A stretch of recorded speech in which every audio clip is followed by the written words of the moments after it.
7 o'clock, Your Worship. Thank you. Good evening, everybody. I'll bring this regular council meeting to order on Monday, April the 4th at 7 p.m. and to acknowledge that we are on the traditional territory of Stahelis. And the next order of business, please. Yes, Your Worship. We'll move on to number 2. Do you have any late items? Yes, I have late items under new business. 3 items from Councillor Palmer.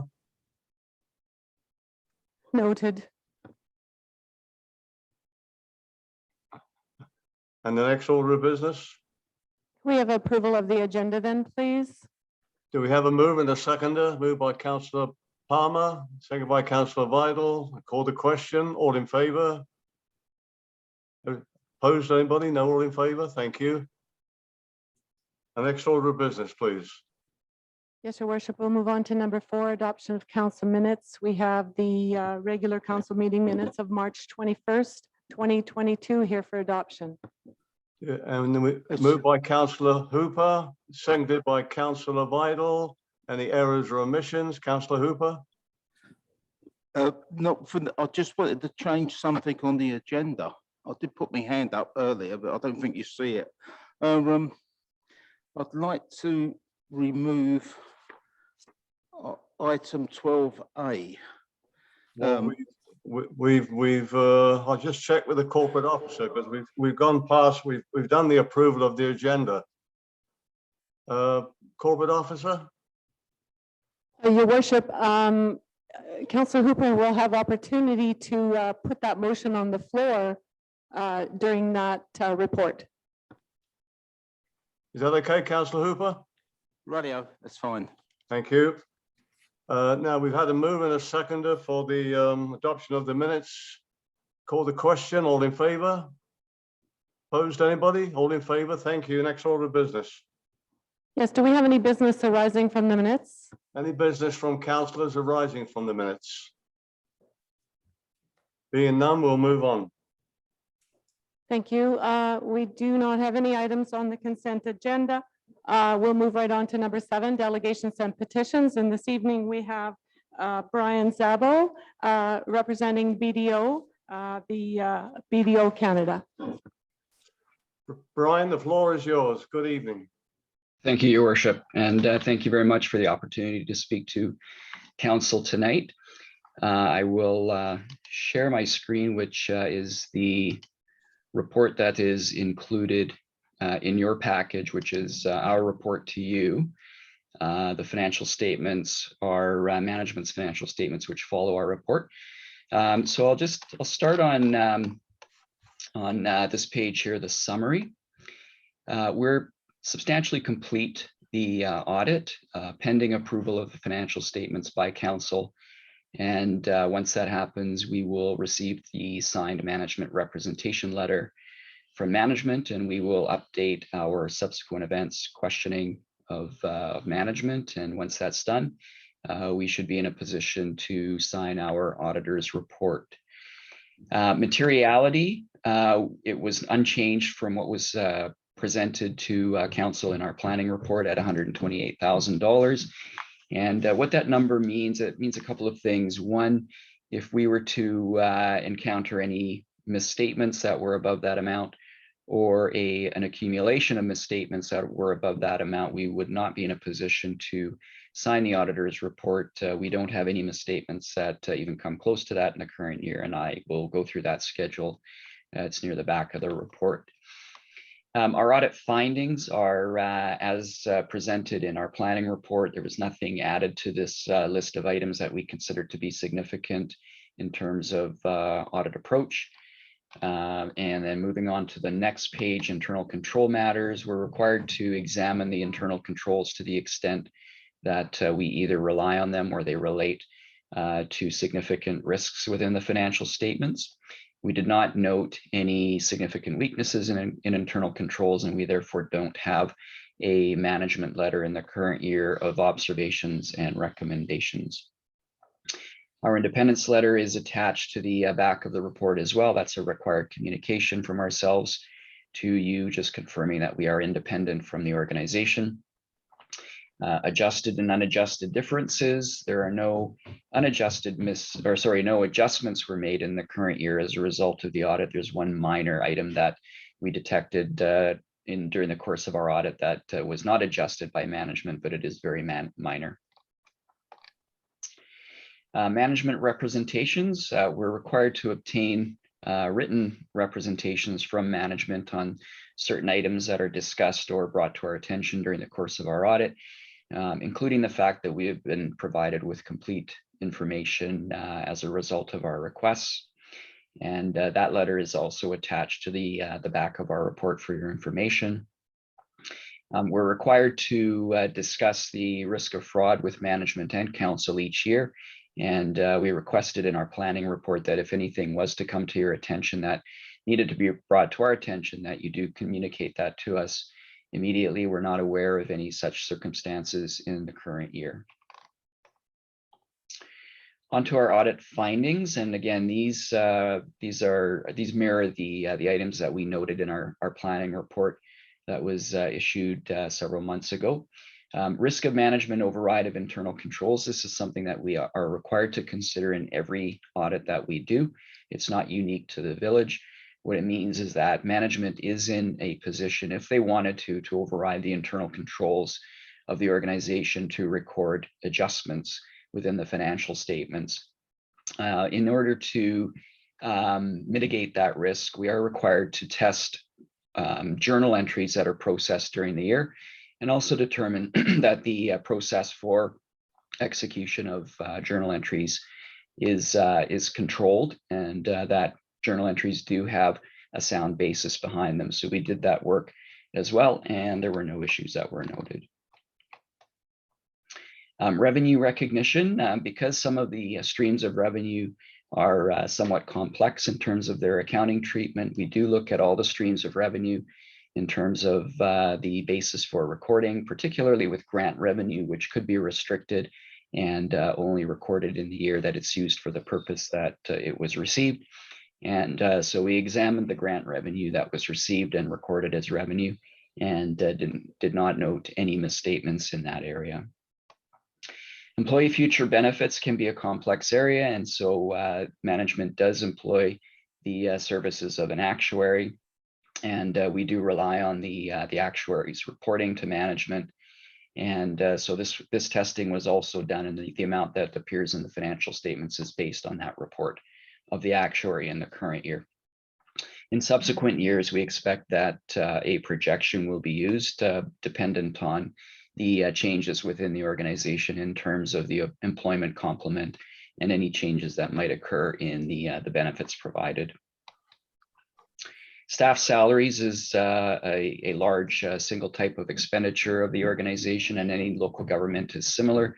So we do test the controls around payroll transactions, and we do select a sample of payroll transactions to test. And we also perform substantive analytical procedures, which analyzes relationships between payroll amounts and other accounts within the financial statements. And so all this testing was also executed as planned, and there were no issues that need to be reported.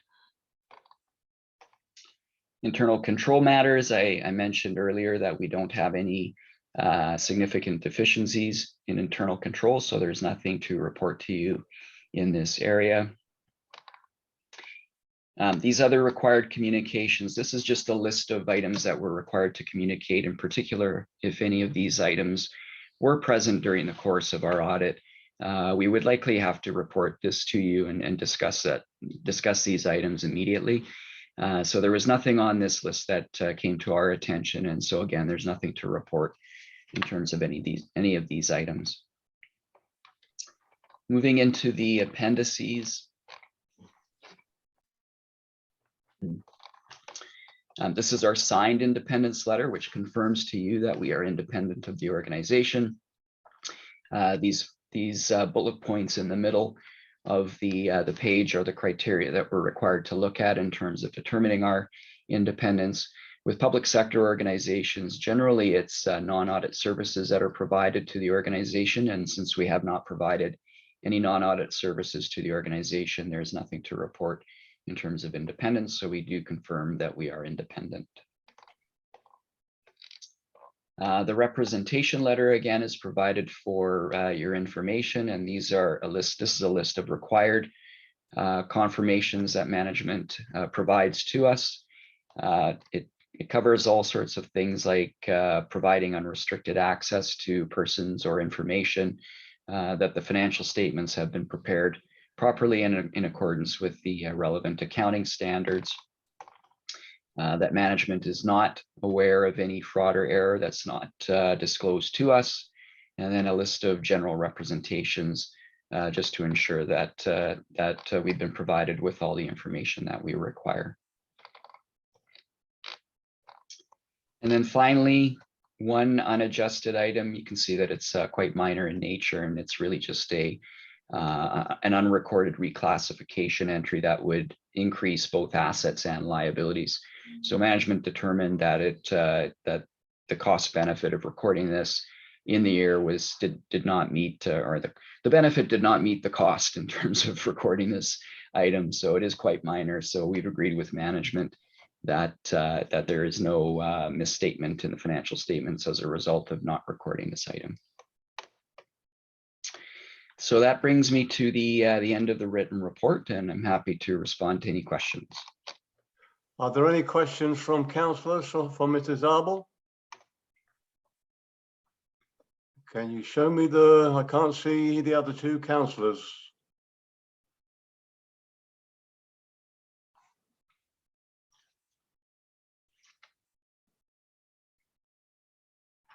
Okay, I've still got Mr. Zabo's presentation on board. Oh, I'm sorry. There. Okay.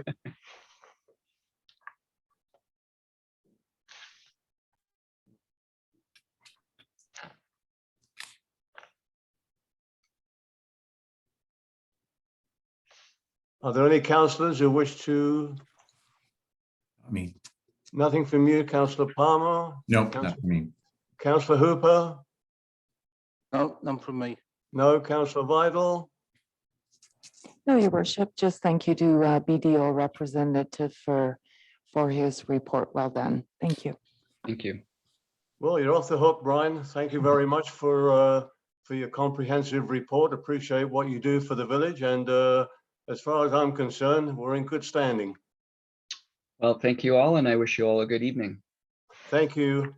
Mr. Zabo, you're welcome to stay in the meeting if you wish. I think I will take my leave. This is a busy time of year for me. I've got lots to do, but thanks very much. Have a great night. Thank you. Take You're care. welcome. Okay, and the next order of business, please. Yes, Your Worship, we'll move on through to number 10, reports of councillors, committee of the whole, committees and commissions. Right, so we have Councillor Hooper first. Yeah, good evening. On the 31st of March, I attended a Zoom meeting and training with members of the CNIB. 22nd of March, I attended a Zoom meeting with members of the Agassiz Harrison BCRN. On the 23rd and the 30th of March, I attended a Zoom meeting and training with the Alzheimer's Society. On the 23rd and 30th of March, again, I attended the webinar with the Terramac Institute. And on today, I've attended the Agassiz Harrison Historical Society site tour and afternoon tea with Agassiz Mayor Pranger and the rest of the council. Thank you. Thank you. Councillor Palmer? Nothing, none of mine have met. And even if it is, I'm not sure. I apologize for joining the meeting by Zoom. COVID is back in my family with a positive reading last night. So even if I had a meeting this week, I would stay away from it. But so nothing to report. Thank you, sir. Councillor Piper is not here, so Councillor Vidal. Thank you, Your Worship. Only one item to report tonight, which was my attendance at the Urban Forest Management Plan Workshop on March 23rd. Thank you. Thank you, Councillor. I have, believe it or not, the mayor has no reports.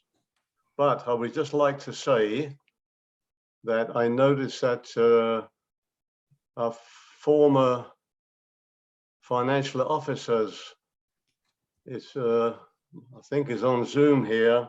And I would just like to, on behalf of council, thank her for the work that she did for the village as a financial officer. And as of course, the report this evening just shows, as we've had every year, that the village is in good standing. And that's all down to our staff and Tracy Jones-Piron. We thank you very much. And we'll be on to the next financial manager, and that's the next order of business, please. Thank you, Your Worship. We'll move on to number 12, reports from staff. The first report we have is from the finance manager regarding the 2021 audited financial statements. Mr. Schultz. Excuse me, Your Worship. Councillor Hooper has his hand up. Oh, okay, Councillor Hooper. Yes, I'd like to defer this to our next council meeting, as Mr. Schultz has not formally been authorised by the council on the recommendations of the staff. So I think it'd be a bit amiss to actually take a report from someone who, I very much doubt it, but could be refused by council. Your Worship, CAO corporate officer. the CAO has wants to speak, Your Worship. Yes, Ms. McDonald. Thank you. Yes, thank you, Your Worship. If I may speak through you to the rest of council. As you can see from your agenda package, I have endorsed this report because I have full confidence in the report and in the financial statements that were prepared by the recently departed financial officer who is with us here this evening. She's not departed, she's just in Mexico. And I see no reason why the council can't move forward with the approval of the audited financial statements. There's no legal reason to defer this, and there's no practical reason to defer this. This is part of the business of council that needs to be undertaken on an annual basis, and I recommend that you move forward with the recommendations as stated. Thank you. Does any other council have any comments on that? Okay, we'll move forward. Ms. Kate. Mr. Schultz. Thank you, Your Worship. The report this evening is for the approval of the 2021 annual audited financial statements. 2021 saw many challenges to our municipality as well as many others in BC. COVID-19 was still very prevalent, which had a continued impact on revenues through things such as facility rentals. Also, there was a major flooding event in November, which required a high level of resources to manage. However, in other areas, we saw revenues increase due to increased visitation. A couple examples are paid parking and boat launch revenues, which saw increased usage. This was due to people staying closer to home, as well as seeking relief from the very hot summer we had. With the increased visitation, of course, we also see increased costs in items such as beach maintenance, bylaw enforcement, summer policing, and garbage collection. For general expenses, continued COVID-19 restrictions on attending in-person conferences, such as the UBCM, saw less expenses for travel and related costs. Protective services and sewer expenses saw a small increase over budget, but this was due to the handling of the November floods, and that also included emergency management. Planning and development was quite a bit under budget. This was due to less engineering and planning consultant usage based on the budget in the 2021 year. However, most of that was timing of work in progress projects such as the OCP and the Forest Master Plan. And those, of course, are carried forward into 2022. Tourism, while visitation was up, many planned events, as expected, were not able to proceed due to pandemic restrictions. On the capital project side, we saw less expenditures on capital projects than we budgeted for, but this was mostly due to how we apply for grant funding. The governmental bodies require us to budget for our requested capital projects in our annual budget for the grants we request. If grants are not approved or if they're delayed, we won't see the revenues come in. However, we won't also see the offsetting expenditure. Some of this is also due to timing on capital projects that are in progress but are carried over into 2022. Section 167 of the Community Charter requires that municipalities submit audited financial statements to the Inspector of Municipalities by May 15th of each year. Therefore, it is recommended that the independent auditor's report be received and that the 2021 financial statements of the Village of Harrison Hot Springs be approved, and further that the independent auditor's report be attached to the approved financial statements of the Village of Harrison Hot Springs. Thank you. Thank you, Mr. Schultz. So we have a recommendation. Do we have a mover and a seconder? Moved by Councillor Vidal, second by Councillor Palmer. Discussion? No discussion? Oh, Councillor Hooper.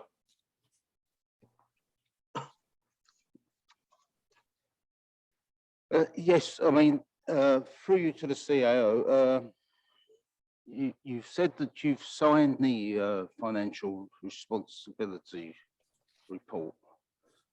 Is that after this presentation or before? Sorry, Your Worship, through you to Councillor Hooper, I have signed the finance manager's report, which you see in your agenda package on page 7. Page 7. Yeah. We have to look, it's on page 31. There's nothing signed, so page 7. Page 7 is signed. Yeah, and page 31, you may be referring to the management's responsibility for financial Yep. reporting. We'll sign that after council approves the financial statements. Right, but say I'm still a little bit confused because it says here that Mr. Schultz to be appointed in the position of the financial officer. So effectively from 4th of April, he's not actually been in. I mean, the council could turn around and say it at the next meeting, sorry, but we found some mistakes or something, and he's no longer employed. Oh, well, the council wouldn't be in a position to do that, but certainly I would because I hire the staff. But what we have here is somebody who's been hired as the finance manager. He has been hired. He doesn't need to be appointed by council for that. The appointment is a statutory appointment similar to the appointment of a corporate officer. There's 2 statutory appointments required in the Act. One is a financial officer and one is a corporate officer. And sometimes organizations find themselves operating without those appointments in place for a period of time. So certainly we can catch up with that when we will. But the finance manager who is working for us now, who is employed, legitimately employed by the Village of Harrison Hot Springs, has prepared this report for you.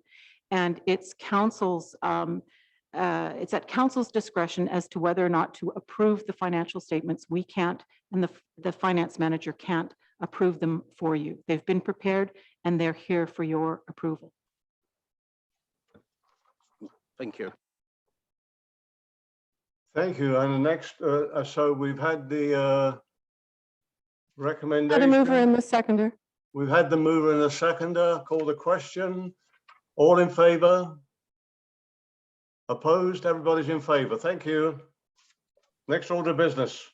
Thank you. We'll move on to the next report, and that is the report from the Community Services Manager, and this is regarding waterfront parking. Page 57. Michelle? Thank you, Your Worship. At the January 28th, 2022 Committee of the Whole meeting, Council received a parking master plan that provided several recommendations to be implemented in the short term. This report is to begin implementing some of those recommendations. Time-limited parking stalls was one of the recommendations, and it is to establish 15-minute parking stalls in Zone 1 near popular establishments such as the restaurants along Esplanade Avenue. This recommendation should be expanded on to ensure consistency throughout the commercial area. Therefore, staff is recommending the installation of 2 15-minute parking stalls on Block 1, 1 on Block 2, and 1 on Block 3. For accessible parking, staff recommends maintaining the existing supply and adding 1 accessible parking stall on the east side of Spruce Street. Block 4, where the boat launch parking is, staff is recommending that parking stalls be configured and marked to clearly differentiate between boat launch parking and pay parking along Esplanade Avenue between Chehalis Street and Spruce Street in accordance with the parking plan recommendations. Additional wayfinding signage should also be installed on Hot Springs Road and Lillooet Avenue to direct boat launch traffic to turn on Chehalis Street and discourage traffic from turning on to Maple Avenue or accessing Esplanade Avenue from Hot Springs Road. The EV charging stations currently do not have any cost recovery in place, but the parking plan recommends that a charge for parking stalls with EV chargers be implemented to offset the cost of electricity. This would also encourage user turnover. Our existing EV chargers do not have communications capability to connect to a network that measures and charges for electricity usage. As our EV stations reach the end of life, the new chargers would be installed with that capability. In the interim, though, while we do not have year-round pay parking stations, we do have an annual subscription to mobile applications that would allow users to pay for their parking while they use the EV chargers. Staff is recommending that a $2 per hour premium be applied to these stalls during the pay parking season and a set rate for the remainder of the year. Staff is also recommending that a 4-hour time limit be placed on all stalls with an EV charger. The proposed rates are from May 15th to September 15th, $7 per hour with a maximum of 4 hours, and September 16th to May 14th, $2 per hour to a maximum of 4 hours. Should council wish to adopt these changes, an amendment to the highway and traffic bylaw will be required. Cost to program the mobile app and kiosks, install signage, and paint parking stalls. So basically, all the recommendations throughout this report would be approximately $6,000. The cost of the mobile app is $150, and we're already paying that. It's included with the agreement with the service provider for our pay parking program. The recommendations are that time-limited parking stalls be implemented on Esplanade Avenue, that one additional accessible parking stall be implemented on Spruce Street, that additional boat launch wayfinding signage be installed on Hot Springs Road and Lillooet Avenue in consultation with the Ministry of Transportation and Infrastructure, that pay parking be implemented at all EV charging stalls at a rate of up to $7 per hour from May 15th to September 15th and $2 per hour from September 16th to May 14th, and that a 4-hour time limit be placed on all EV parking stalls, and that up to $6,000 be authorized to implement the recommendations in the waterfront parking report dated April 4th, 2022 to be funded from surplus. Thank you.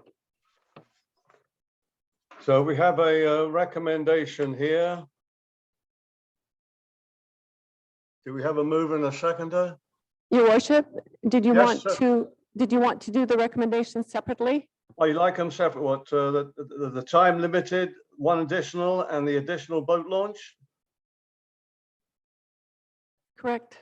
Okay, so we'll do this as 3 recommendations then. The first one, the time limited parking stalls be implemented on Esplanade Avenue. Do we have a mover and a seconder? Moved by Councillor Vidal, second by Councillor Palmer. Questions? Councillor Vidal, then Councillor Hooper. Thank you, Your Worship. Through you to Michelle, I'm just wanting clarification on that recommendation that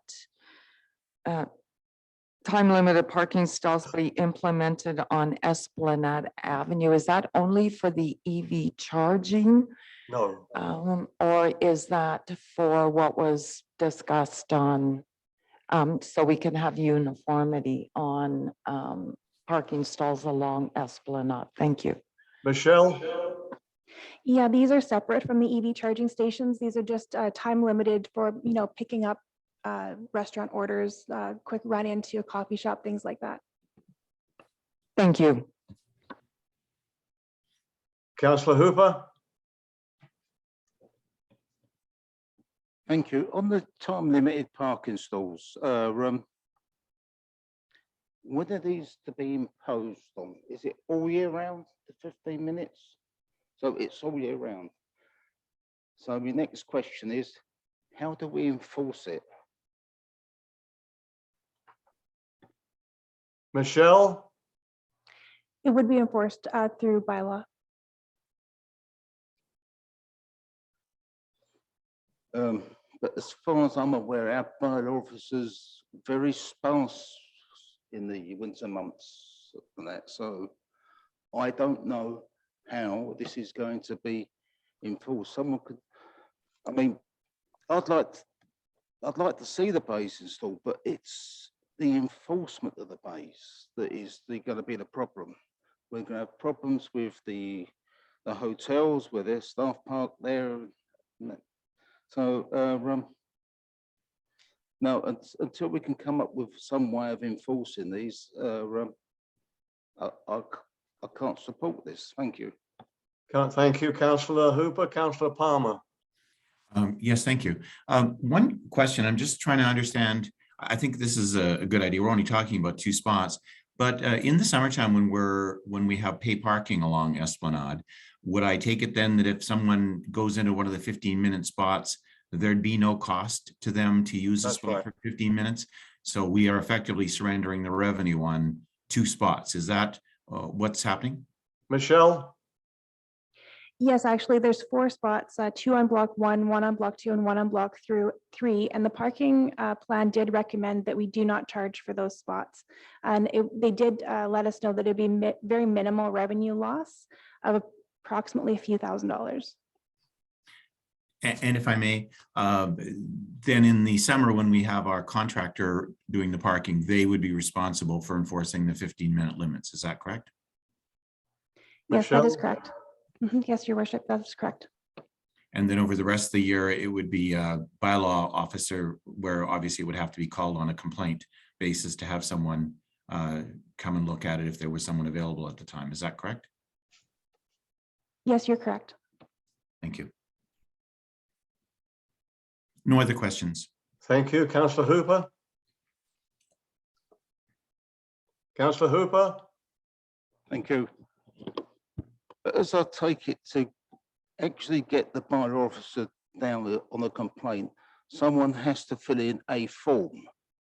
So it's going to take probably a day, 2 days, maybe a week for the bylaw officer to get down there where the vehicle has been gone.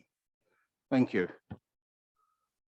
Well, the bylaws comes in on certain days during the winter. We know that.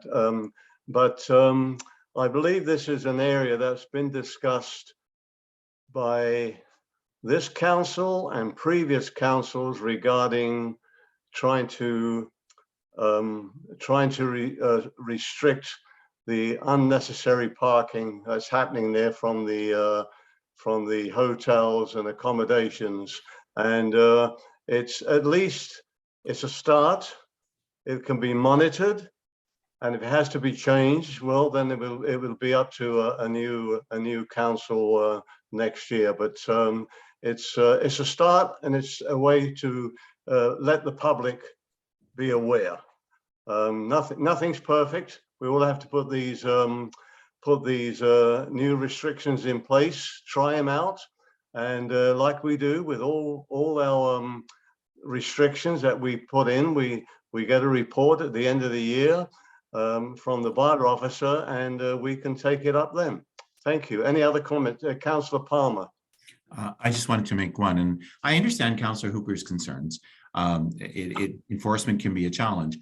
I do believe, though, like a lot of rules, we put the rules in place and there may be a level of enforcement. I think the vast majority of people will follow the rules, even without the threat of enforcement. For instance, I would never park in a disability spot when I'm parking my car. And yet I know at various times those things aren't being enforced, but most of us just want to do the right thing.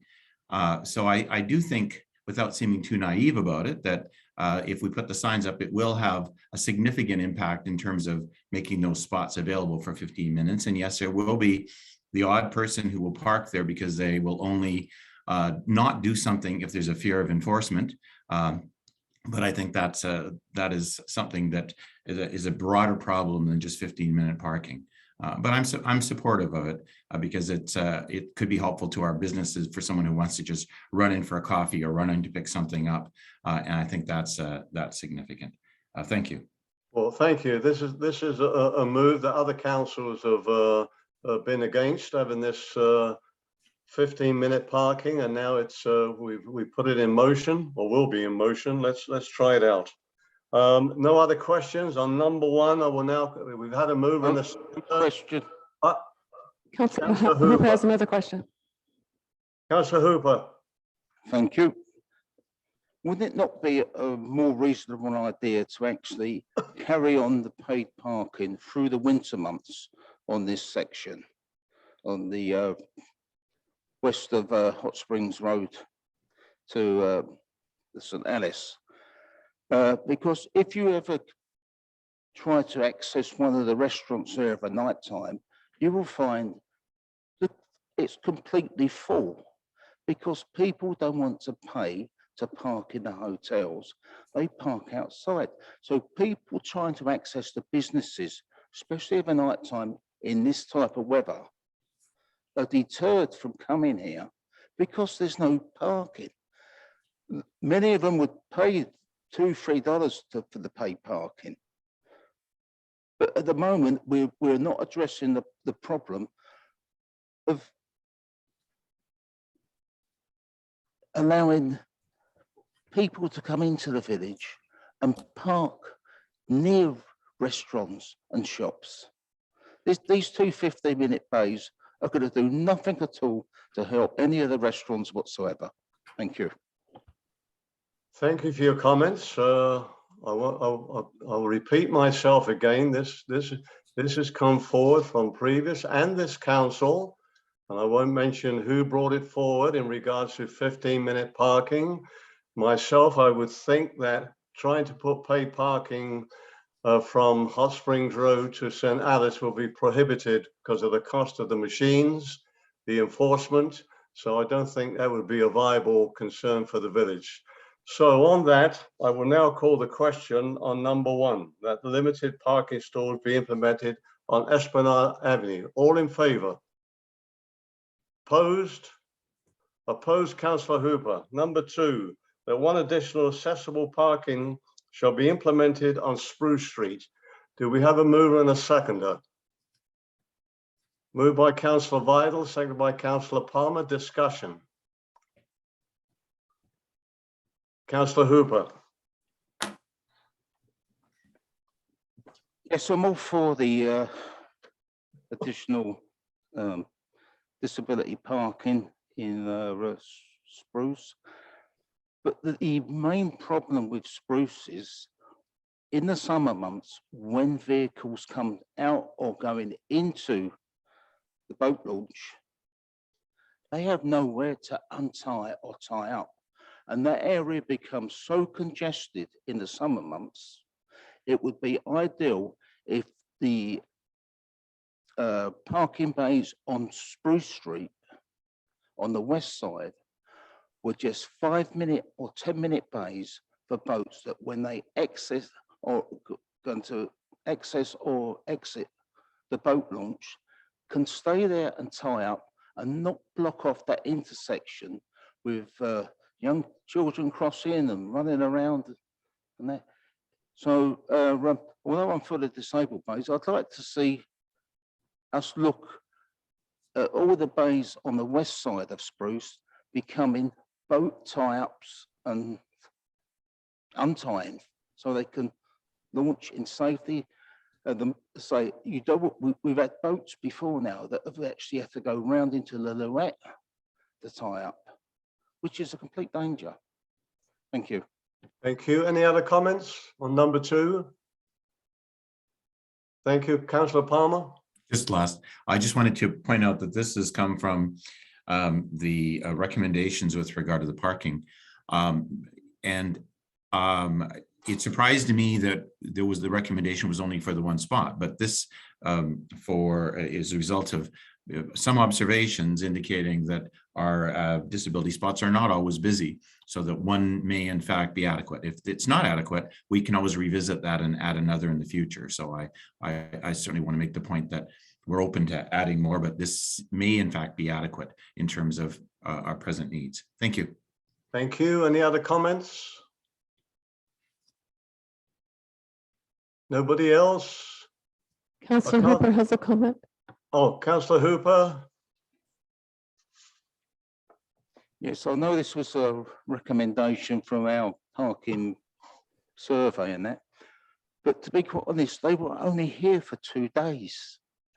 I mean, how can you look at the boat launch for 2 days? It should be constant for a week, especially on the school break time. Thank you.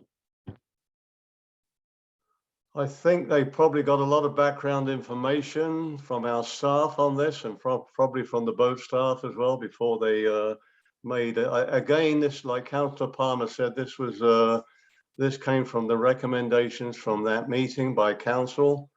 So we'll try it out and see what happens. Any other questions on number 2? Call the question. All in favor? Everybody in favor? Thank you. Number 3. That additional boat launch wayfinding signage be installed on Hot Springs Road and Lillard Avenue in consultation with the Ministry of Transportation and Infrastructure. Mover and a seconder, please. Moved by Councillor Vidal, seconded by Councillor. I'll second it. I'll second it. Comments from any councillor? Councillor Vidal. Thank you, Your Worship, through you to Michelle.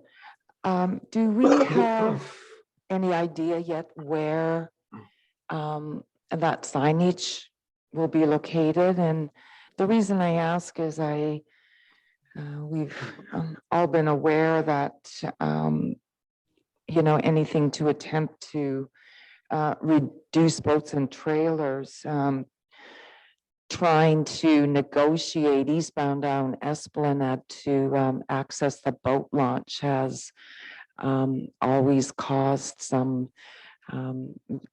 concern with other people with parking and our visitors and residents who travel along Esplanade Road. Thank you. Michelle, do you have any comments for that? The plan that I'd like to propose to the Ministry of Transportation and Infrastructure is to put signage just at the end of Hot Springs Road before the turn on to Lillooet to make sure people turn there instead of going straight through the lights. Also signage just after Maple to encourage people to continue straight on rather than turning there, and then signage just before Chehalis to encourage people to turn there. Thank you. And that signage would sort of like clearly indicate that this way to access the boat launch. Is that correct? Michelle? Thank you, Your Worship. We do have signage right now for boat launch users. It would be consistent with that, with directional arrows.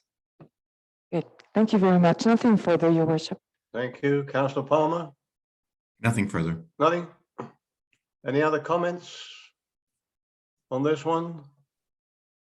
I can't see the screen with the, I can't see the screen with the table. Now I can. No other comments? Okay, I'll call the question. All in favor? Motion passes. Thank you.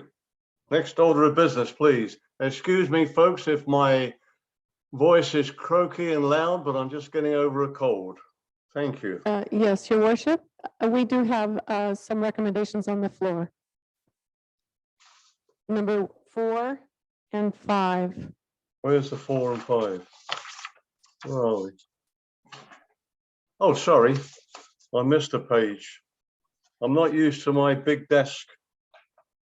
The pay parking be implemented at all EV charging stations at a rate of up to $7 per hour from May 15, September 15, and $2 per hour, September 16 and May 14th, and that a 4-hour time limit be placed on all EV parking stalls. Do we have a mover and a seconder? Moved by Council. I can't see the hands. Can you stick them up a little bit higher, please? Thank you. Moved by Councillor Vidal, seconded by Councillor Palmer. Discussion. Councillor Vidal, Palmer, and Hooper.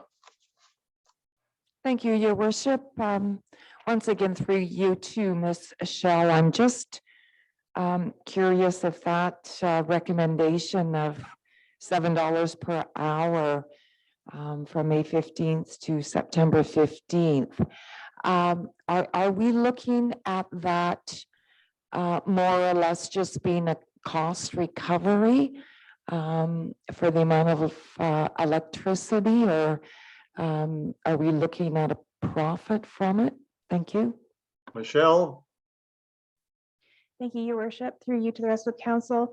The parking master plan did outline that for level 2 charger, they estimate approximately $2 per hour is the cost recovery amount. So there would be no profit, strictly cost recovery.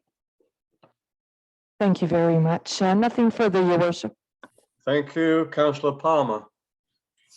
Yeah, I just wanted to say that we're actually just premiuming, adding $2, whether it's summer or, I mean, you're paying for parking in the summer, and then on top of that, you're paying a bit for the electricity. So $2 an hour is a very reasonable estimate. It probably costs us a little less than that for the power that someone's vehicle draws.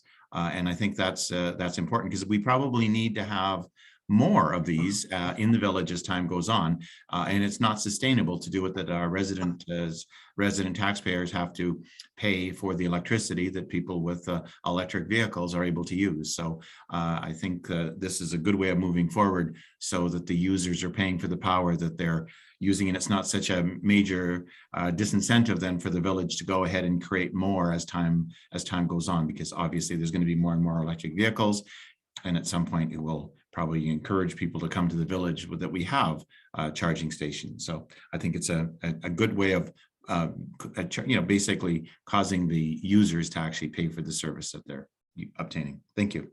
Thank you. Councillor Hooper? Thank you. So it's $7 per hour during the summer months and $2 per hour in the winter months, both up to a maximum of 4 hours. Yeah, I'm all for that, but I'd like to see that $7 an hour extended 365 days of the year. Why are we suddenly just going down to $2? I mean, it just doesn't make any sense. If we're going to have two separate sets of signs to go up to say $2 an hour, and take them down and put up the $7 an hour sign. So no, I'd like to see this go through 365 days of the year. I mean, it is a big increase on the hourly rate for the $7 an hour, because 4 hours paid parking comes nowhere near to $28, does it? So it is a big increase, but I'd like to see it right the way through. There's too many people that are, especially within the village or visitors, that will use them stations rather than actually pay for having anything installed in their house. Thank you. Michelle, do you have any comments on that? Of the No, difference in the cost? Other than just going with the parking plan recommendation to put a $2 charge per hour to recover the cost of electricity. But if council wishes to change that recommendation, we can definitely make that happen. Councillor Hooper? Yes, I'd like to put a recommendation on the table that the $7 an hour is charged 365 days of the year. Thank you. Is there a seconder for that?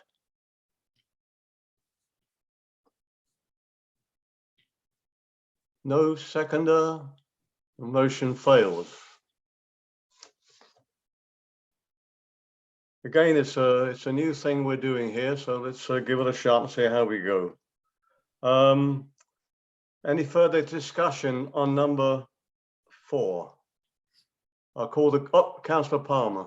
I'm sorry. I just wanted to make the point. We want to do cost recovery when we're providing electricity to vehicles, but at $7, we're creating a significant disincentive to use it. So I think most of us would say that electric vehicles are beneficial to the environment, and the government has mandated them. So although I don't want to see Harrison taxpayers subsidize the power used, putting it at $7 an hour would just mean that no one would plug into them. So the units would sit there. And I think that's contrary to what the goal is in terms of CO2 emissions and everything else. So I think the $2 is a very fair way of moving forward and knowing that users are paying what the actual cost is. Thank you. Yes, thank you, Councillor. Yes, I think that's moving forward there, I think we did have some discussion on a report regarding further EV stations looking to the future in the community. And at the moment, what I can see in the winter months, it's very, very sparsely used, the EV charges, but at least they'll have to pay even during the winter months. Any further discussion on this? None being? Councillor I Hooper can't see has the a screen. comment. Sorry, now I can see the screen. Councillor Hooper. Yes. Councillor Hooper. Thank you. Again, $2 an hour during the winter months. We've got no way of enforcing it. It's going to cost us more on bringing a bylaw officer in to actually do the work than you'd get to pay for the electricity. I mean, $7 an hour. So they can charge their car up for 4 hours and move. I mean, as far as I'm aware, some of these cars can fully charge within 30 minutes to an hour. So it's not going to be a great expense to them. It's, the only expense is going to be is when they don't want to move their vehicles. Thank you. Thank you, councillors. As I previously said, before I give it to Councillor Palmer, that again, this is a new area that we're moving into this year, and regarding the costs, I've been approached over the last few years regarding why doesn't the village charge for EV electrical cars being charged. Now we're moving in that direction. It's a tryout basis. And again, like Councillor Palmer said 15 minutes ago, because we seem to be repeating ourselves here this evening, that people should be responsible and take heed that there's a reason why we put a sign there, and hopefully if the bylaw officer is not around, that they will heed to that. Councillor Palmer. I just wanted to just clarify that you can't charge your car for 20 minutes at the spots we have. They are set out with a certain kilowatt, and they would take a car, they do in fact take 2, 3, 4 hours to charge. It is possible to charge your car at a supercharger somewhere much faster, but that is not the equipment that we have, and they're much more expensive. So it does take the better part of 3 or 4 hours for a car to be charged. I just thought I'd clarify that. I think the cost of the supercharger would be something we would not want to undertake at this point. Thank you. No, the superchargers are at the in Chilliwack at the regional district. They have the superchargers, excuse me, installed there for that. And I thought I saw Councillor Hooper's hand again. Yes, thank you. I just want to make a quick observation on this. Any bylaws we actually pass now could be or will affect any other council coming in, or should there be any new members from October. So I think we've got to be careful of what we actually do on affecting any other new council or administration. Thank you. Council, as you know, is a moving body, and things can be changed. Nothing's written in stone. Now, have we had enough on this one? Call the question. All in favour? Opposed? Nobody? Motion passes. Last one, number 5. That up to 6,000 be authorised to implement the recommendations in the waterfront parking report dated April 4, 2022, to be funded from surplus. Do we have a mover and a seconder? Moved by Councillor Vidal, seconded by Councillor Palmer. Discussion. Councillor Hooper. Is this the surplus that comes out the paid parking, or is it coming from a different source? Thank you. Michelle. General, not just paid parking, the general source. Thank you. Any other questions? Okay, I'll call the question. All in favor? Nobody opposed? Motion passes. Thank you. Am I done, Ms. Key? Yes, you are, your worship. Are you ready to move on? Let's move on. Okay, we'll move on to number C, report from the operations manager regarding disposition of municipal building, the Tourist Information Center. Mr. Cook? Thank you, your worship. Excuse me. At the February 22nd, 2022 regular council meeting, Mr. Reyes from the Tourism River Valley appeared as a delegation before council to provide an update on the proposed new museum visitor center project and announced that they were successful in achieving a $1 million grant. Tourism Harrison Society leases the building and operates the Tourism Information Center. Tourism also owns a Britco trailer, which is also located on the site and has offered to donate it to the village to make room for its proposed new building. Tourism proposes to build a new building, Tourist Information Center / museum on the existing Tourist Information Center site, which is owned by the village. To facilitate construction of a new building, the current Tourism Information Center will need to be demolished, relocated, or disposed of. Tourism anticipates the construction of the new building will commence sometime this summer. The current Tourist Information Center was built in 1949 and was donated by the Harrison Hotel around that time period. It was used as a village office until such time McPherson House was donated to the village as the new municipal office in 1979. And the former village office was provided to the Chamber of Commerce to run as a tourist bureau. The Tourist Information Center continues to operate in its current location to present day. The existing structure is over 70 years old, which is considered to be the industry standard for the life expectancy of a residential building.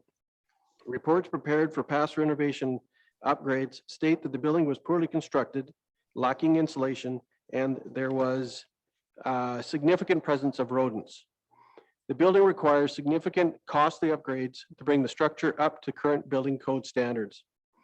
A recent hazard assessment identified the presence of hazard levels of lead paint, polychlorinated biethylene materials in the light ballasts and rat droppings.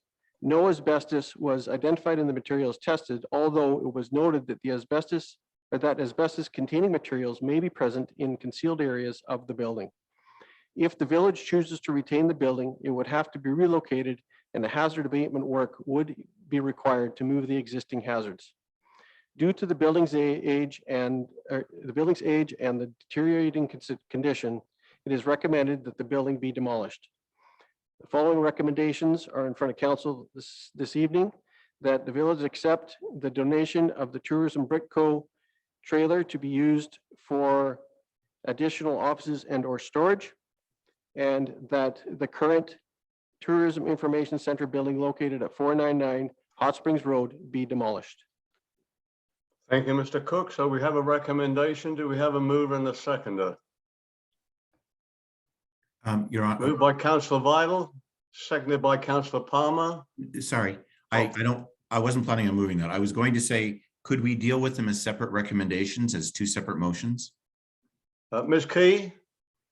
Yes, of course we can, your worship. Okay, Councillor Palmer, we'll do the first one. The village accept the donation of the Tourism Britco to be used for additional offices and or storage. Is that fine with you, Councillor Vital? As you moved it? Yes, your worship. Thank you. Seconded by Councillor Palmer. Discussion. Councillor Hooper. Thank you. Yes, the Britco building, make great addition to the office space. But the Tourist Information Centre, I mean, that is. We're doing that next. We're doing that next, Councillor. Oh, bloody hell. Okay. So, yeah, I've got no problems with the Britco.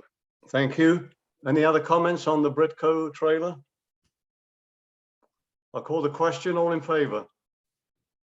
Opposed? Nobody? Motion passes on the trailer, Britco trailer. Number 2, the next motion that the current Tourist Information Center building located at 499 Hot Springs Road be demolished. Do we have a mover and a seconder?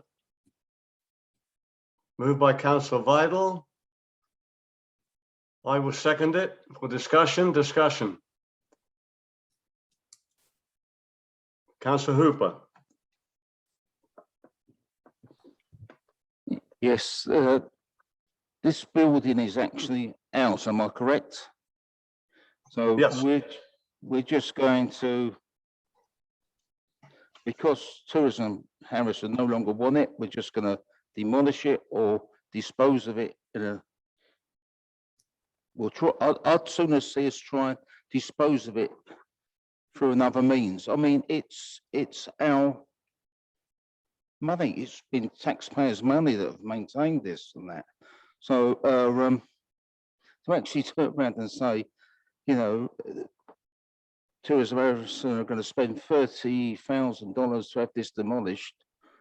I mean, surely we can ask them to look at other options or to other people, companies or whatever to actually take this building off their hands free of charge and save themselves $30,000.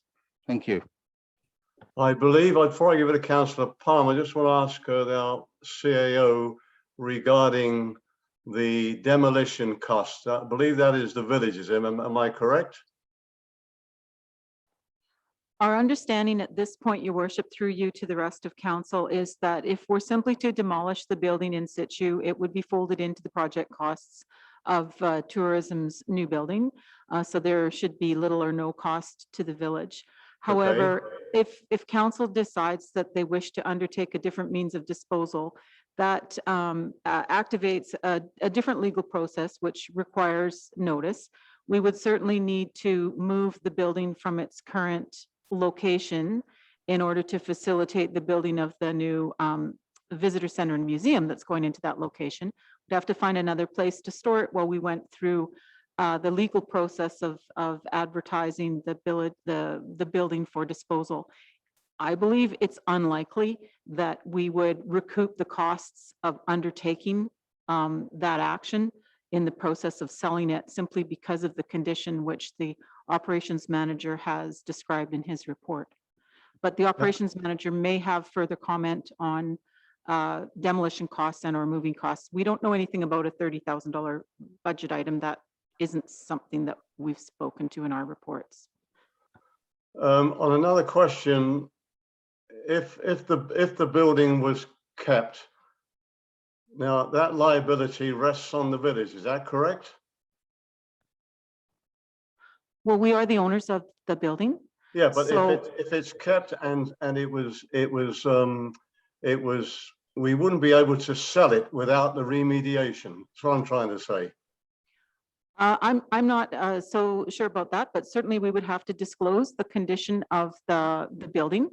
There is a report that's been prepared that outlines the hazards and potential hazards of that building. So we'd have to seek legal advice about what kind of waiver would be required in order to dispose of it by sale. But certainly the purchaser would have to, if they were going to use it in any way, bring it up to code in order to successfully get the type of building permits they'd need to repurpose it. So it just doesn't look like there's a lot of value there.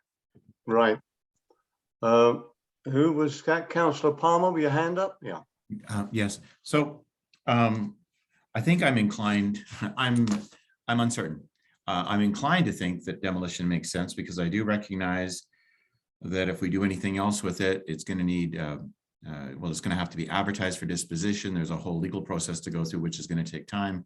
And then there's issues of getting permits to move it and permits to where it goes to. And I know that for the construction of the new building, in terms of its grant requirements, it needs to start fairly quickly in order to finish in the time frame that's required by the grant. So I do understand that. And at the same time, there's part of me that thinks that there may be some value in the building, or maybe it has some possible other use for the village, but then I recognize if it has any other use for the village and we move it, then we'll incur the cost of moving it and renovating it and doing all of those things. And that's not something that we have budgeted for or have any long range plan for. So that seems a little questionable too. So I guess right now I would best characterize my view as uncertain, which is not what's required, but I'm uncertain about what the best route forward is, although I do see most important is just the timing issue to get the new building constructed and comply with the grant requirements. Thank you. Thank you. Councillor Bible?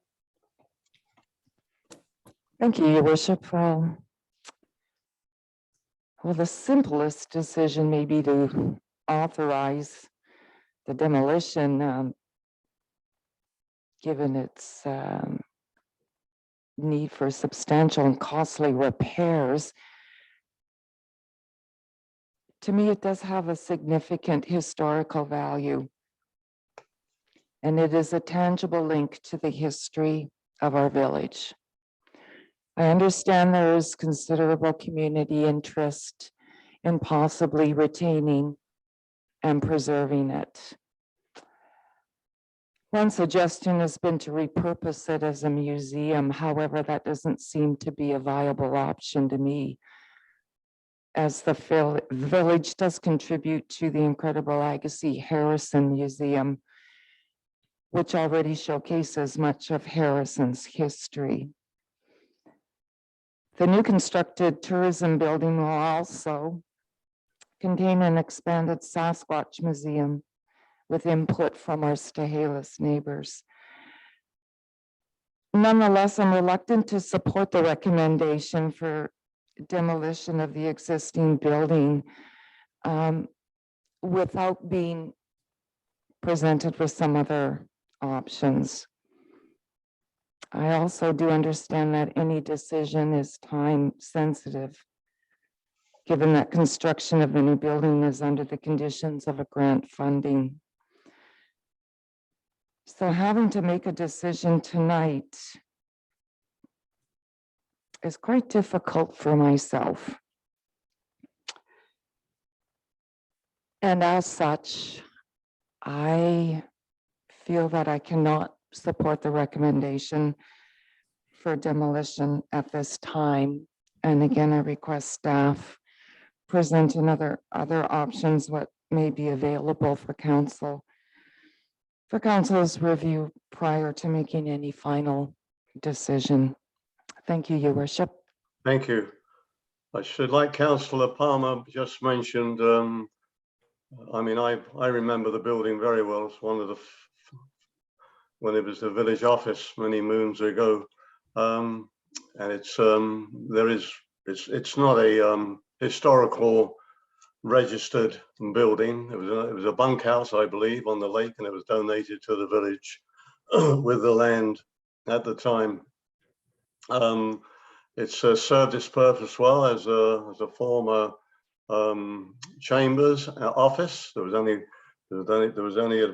the clerk of the day at the time, and then of course it was taken over for the chamber and later on for tourism.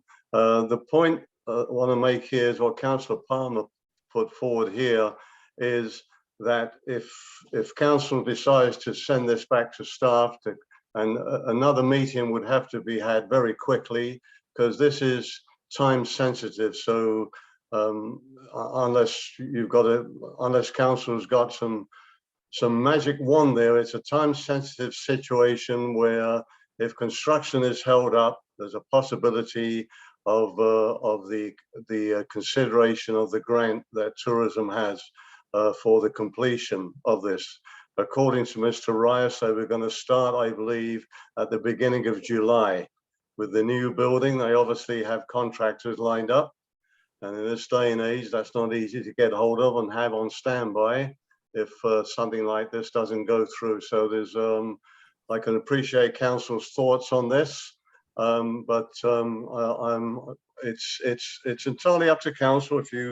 If you feel that this should go back to staff, I'm not sure. I'm going to ask staff what they could bring back to to council, but for options, I think they've given us the options in the report. It's either demolished or it's put up for sale, and providing that all the remediation work is done by whoever would purchase this would have to remove it virtually right away, not in 2 or 3 months' time. So we're not facing a lot of time here to look at this. Councillor Hooper and Councillor Palmer. Yes, thank you. The $30,000 I mentioned was mentioned by Mr. Rias as the cost of the demolition of the building. I mean, if we can find someone to take it off our hands for free, then Tourism Harrison saved themselves $30,000 for the new museum. Thank you. Thank you. Councillor Palmer. I was just going to ask if we don't make a decision on it today, and if we meet again quickly, the information that would be helpful to me would be to get a clear idea what the actual cost of demolition would be. I know that's difficult, but I know 30 is quite common for demolition, but usually that's for somewhat of a larger structure. And also, if we were to dispose of it, I do understand that by the time we go through all the processes, that would be a time problem. So it may result in the village having to move it off its present location and sit it somewhere while we figure out how we dispose of it.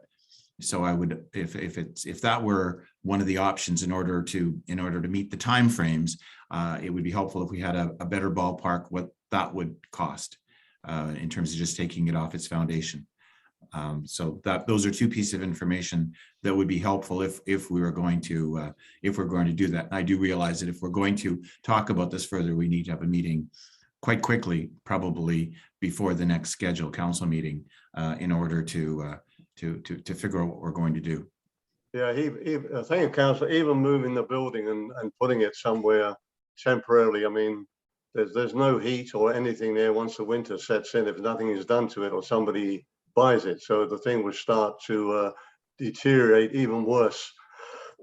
And of course, depending on the removal from the foundations, how well structured it is for a removal, that it would stand in itself. It's so it looks like yourself and Councillor Vidal and Councillor Hooper are swaying towards sending this back to staff. I'm just going to get some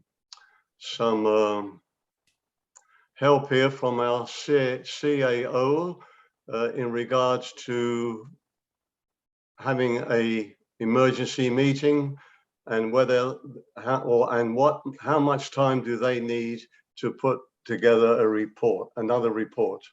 Miss McDonald?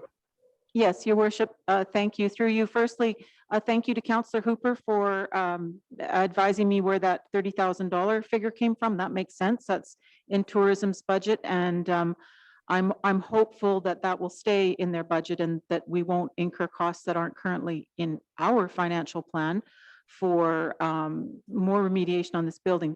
So what would happen if council hasn't voted on this matter yet, but if council does not support the recommendation and sends it back to staff, we'd ask for a special meeting within the next, probably before the end of the week, not an emergency meeting per se, but a special meeting that would be outside of a regular meeting.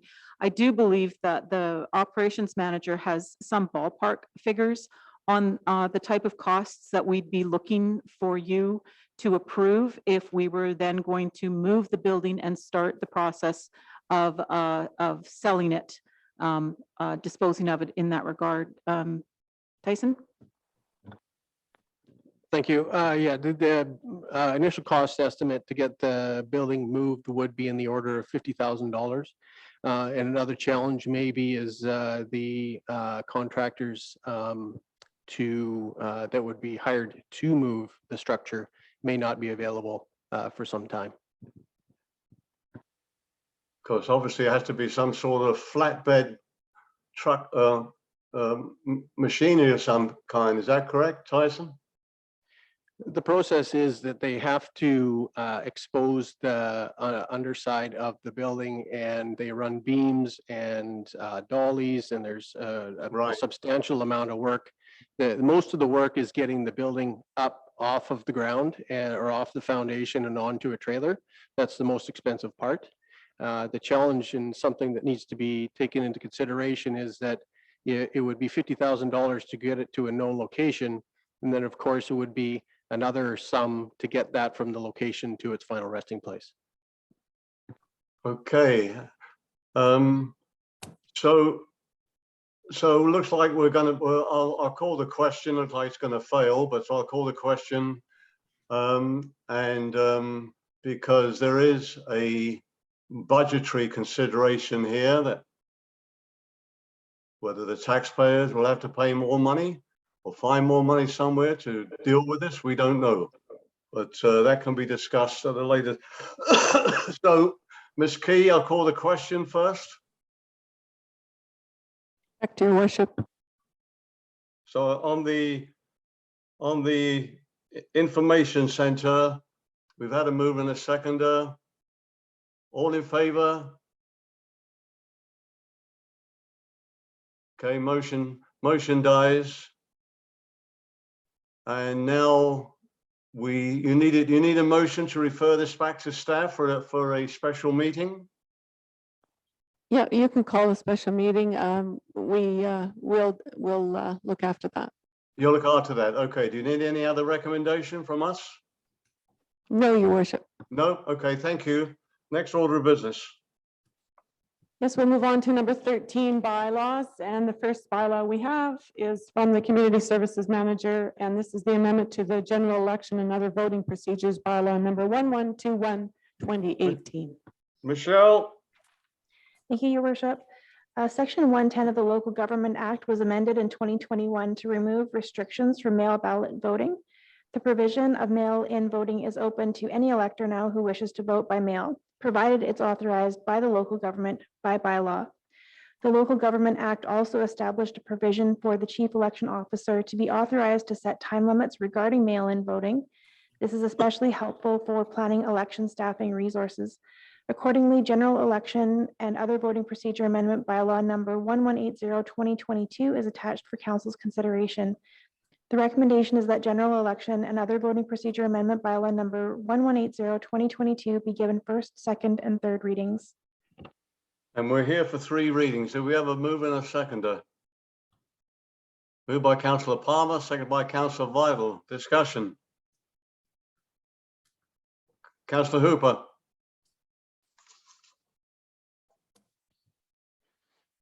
Yeah, thank you.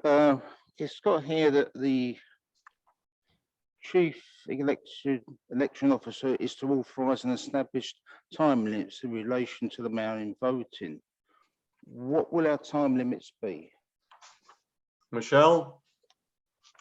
These would be in relation to when the ballots can be mailed out, when they can be picked up, procedural things like that. Yeah, I mean, we know when the elections is going to be doing that. So what's our time scale before that to mail the ballots out? And how long do they have to mail them in by before the closing date? Michelle, do you have that or is that some? Yes, Your Worship, through you to Councillor Hooper. All of those requirements are guided by the legislation, and it is no different from the last election. Sorry, you said it was different from the last election, or? No different. It's no different. Thank you. Any other questions? On the motion, I'll call the question. All in favor? Motion passes. Thank you. Nobody opposed.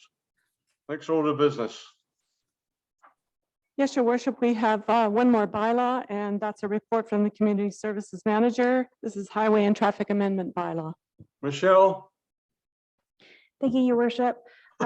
Because council has decided to implement charges at the ED charging stalls, amendments have been introduced in the Highway and Traffic Bylaw to provide provisions for parking rates for EV charging stalls. A draft of the amendment bylaw is attached for council's consideration. The recommendation is that Highway and Traffic Amendment Bylaw number 1181/2022 be given first, second, and third readings. Thank you. Thank you. So we have a recommendation for the 3 readings. Do we have a mover and a seconder? Moved by Councillor Vidal, seconded by Councillor Palmer. Discussion. No discussion. I'll call the question. All in favor? Thank you. Motion passes. Nobody opposed. Next order of business, please. Yes, your worship, we'll move on to number 14, new business. Yes, and we have here Councillor Palmer.